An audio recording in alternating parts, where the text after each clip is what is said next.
Good afternoon. I'm sorry for the slight indisposition. I'm generally going to talk about education. But before I do, I was struck at the last university talk I did, which was at LSE, about one of those interesting questions that on the face of it sounded simplistic, but actually really got me thinking. And it was just, what do you regard as success? Actually, I don't think I gave a very good answer. And I think that it preyed on my mind, and I've got a better one for now. And I'm going just to start with that as a little, shall we say, opener into our discussion. And all of us, whatever field we're in, are trying to make the best of what resources we've got, which are generally inadequate or less than we would like them to be. And wherever we are, to have some imagination and really to achieve something that nobody else thought you could with what you've got is always something for which I think we should strive. And it's certainly something I strive for. And I think perhaps so that I've been doing this job for nearly 15 years now. And the thing I've got the biggest kick out of was actually to do with the Holy See and child abuse. Holy See being one of the Roman Catholic Church's aliases.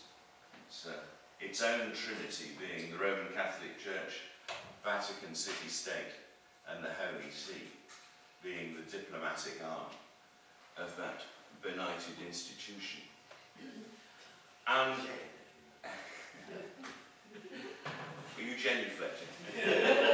and so, about 5 years ago, I'm getting quite irritated about this growing child abuse allegations and thinking about the UN Convention on the Rights of the Child. And what occurred to me was that there was no major reference to this, in fact, virtually no public reference to it at all, that it was quite clear that what was emerging was a very clear breaking of the UN Convention on a spectacular scale. And nobody was saying anything about it. It was, after all, it's the church, and one really should not be rude about the church. But those of you who know me well know that that wouldn't stop me, and it didn't. And I started thinking, now what can I do about this that will be really spectacular and will really start to change things? And we are affiliates of IHU, the International Humanist and Ethical Union. And I was already part of the UN team there. I work in Geneva sometimes, and certainly on Geneva, even when I'm not in Geneva. And I approached them and said, I've really done quite a lot of work on this, and I'm absolutely sure there's a major problem, and I'd like to do something about it. And what we decided was that I would draw up a statement that we would publish at the UN, and then follow that up by making an intervention at the Human Rights Council in person. And I did that first in September 2009.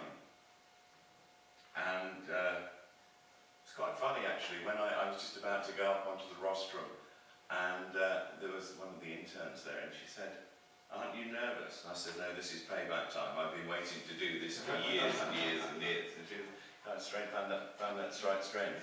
But I wasn't at all. And we delivered the speech, or I delivered the speech. And you don't get very long, but you've also got the written statement, which was quite hard.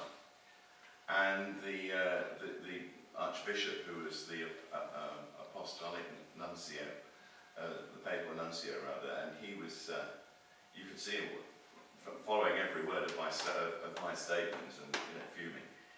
And very unwisely, he decided to exercise his right of reply. And the right of reply basically said that other churches were far worse on child abuse than the Roman Catholic Church. It wasn't paedophilia,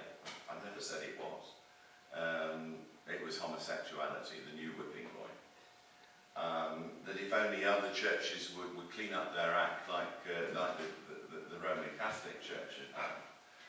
And you know, etc. I don't think I need to go further. And there was such outrage in the world's press, not so much about my statement, but what it provoked, that I mean, we just got a list of headlines from around the world.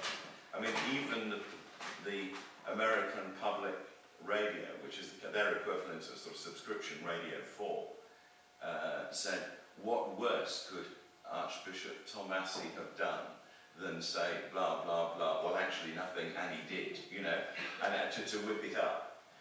So, but again, as those of you who know me will realise, I don't give up, and that was just a little hors d'oeuvre. So 6 months later I was back at Geneva again and had an even stronger go at them from the floor. But they kind of learned, because the statement that they responded with in 2009 hadn't been put up on the web. They were so ashamed of it, they realised what a fool they made themselves, and they actually said to some of the diplomats, when being asked for the statement, we're not adding more gasoline to the fire. And he must have got such a kicking in Rome for what he did. So the second time, they just sat there and glowered in the chamber. It was quite eerie, and never responded at all. But I'm afraid I'm going back again. I'm going back next month, and I've already submitted, and almost certainly be published, a hugely powerful statement pointing out, A, that last time they promised they were just about to publish this 5-yearly report that was 12 years overdue, i.e. they haven't done it at all for about 15 years. And it was being finalised as we speak. That was a year ago. Well, it hasn't actually seen the light of day yet for some reason. And pointing out that the specific articles of the UN Convention on the Rights of the Child that I'd said that they had broken has now been backed up a year later by Jeffrey Robertson in his book, The Case of the Pope. Jeffrey Robertson QC in his book, The Case of the Pope. Everything I said, all the articles that I said that they had broken, he's backed up. And in fact, he said to me, goodness, if I'd only realised the work that you've done before I wrote this book, it would have been a lot easier. Because actually I've done, you know, kind of afraid it's all just the same area, and I've hacked it all out and got all the research. So that's quite powerful to have a QC confirm these multiple breakings of the UN Convention. He has some terrible things to say also about the canon law, which effectively is no law at all. There are no kind of criminal sanctions. About the secrecy of the church in not turning over people who they know to have committed dreadful crimes to the civil authorities, the criminal authorities. And as I say, the whole process about that, the canon law itself, which is, in fact, is worse than useless, because going through a canon law process, if the vows that are made in the course of doing that are kept, they actually preclude a civil case taking place at all. So when I say worse than useless, it's not just a kind of piece of invective. It is seriously worse than useless. Seriously counterproductive. So I'm making those points, pulling out the key points from Robertson's book. And also you may have heard in the last month or two that there have been a couple of quite dreadful smoking gun letters that have come out from the Vatican about the secrecy. And therefore, that was to do with an American diocese where they'd written to the bishop saying, under no circumstances can any cleric's file be turned over to the priest. No circumstances at all. Talk about above the law. And then another one directed at the, that was Toussaint, that bishop, and the other one to the Irish bishops as a whole from their own papal nuncio saying, you starting to turn stuff over to the police and making your own decisions about these things. They could subsequently come to be dealt with under canon law in the Vatican, and we could come to a different conclusion in the Vatican, in which case you're really in big trouble, i.e. don't you dare turn anything over to the civil authorities. Shocking, shocking letter. So I'm afraid I've taken extracts from them and included them in my evidence to the UN. So I should be going and having great pleasure in presenting that later in March. To the UN, that's to UN Human Rights Council. Which is based in Geneva. In Geneva. Yeah. What sort of time in March? Yeah. It's mid-March.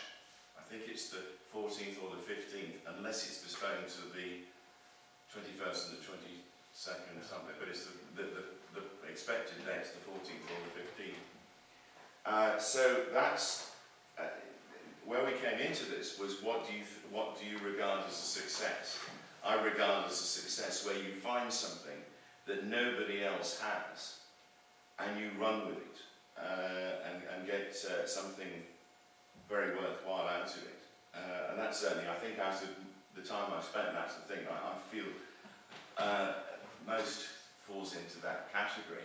Another more modest one that takes us into education is in 2006 when we had the Education and Inspections Bill. Everybody was going through religiously, if I can use that expression here, through the bill looking for things they didn't like. But I was, assuming everybody would be sorting that out and looking for the things that other people were trying to put into the bill that we wouldn't like, and or with their amendments, and or things that weren't in the bill and bloody well should be. And what I found was that the bishops were sotto voce trying to get some very reactionary amendments put into the bill that nobody, not even the unions with their fully paid, full parliamentary staff, had actually noticed. And it's something we feel very strongly about, where the reserved teachers in maintained schools, those that are kind of have to be able to teach RE, and it's a very harsh definition, in the past it's not been legal to require a head teacher of a voluntary controlled school, religious school, to be a reserved teacher. And this nasty little amendment was put in to change that, to allow it to be possible, which should have huge effect on these quasi-religious schools, one of the lesser of the two kinds of religious schools there are, 2,500 of them in the country. Sorry, I missed that. Right, it's too technical, I'm sorry, I'll try again. Yeah, it is important, yeah. Right, so we have two kinds of religious school in this country. This is simplified, but much more pretty true. We have voluntary aided, which is basically controlled by the religious organisation. And then the sort of halfway house, which is voluntary controlled, which is controlled by the local authority.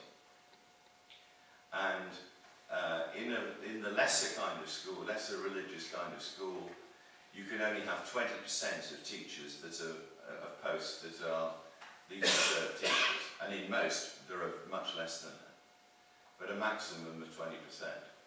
In a voluntary aided school, you can have 100%.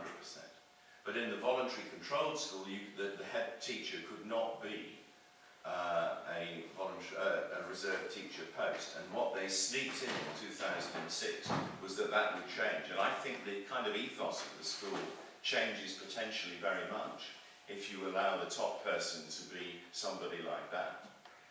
It's massively discriminating. Oh, it is that. Absolutely. Absolutely. So you're saying that they were allowed to be, not that they must be? No, it was allowed to be, but even then, we found also by digging very deep that the Church of England then put out a statement saying that every possible post you can change. You change it. And of course they've got the majority of these schools. So, not must in statute, but over time that's the way it would become. Ignoring the fact that that there are less and less religious teachers, and how on earth they find them's a different problem, they probably can't. But it's the discriminatory point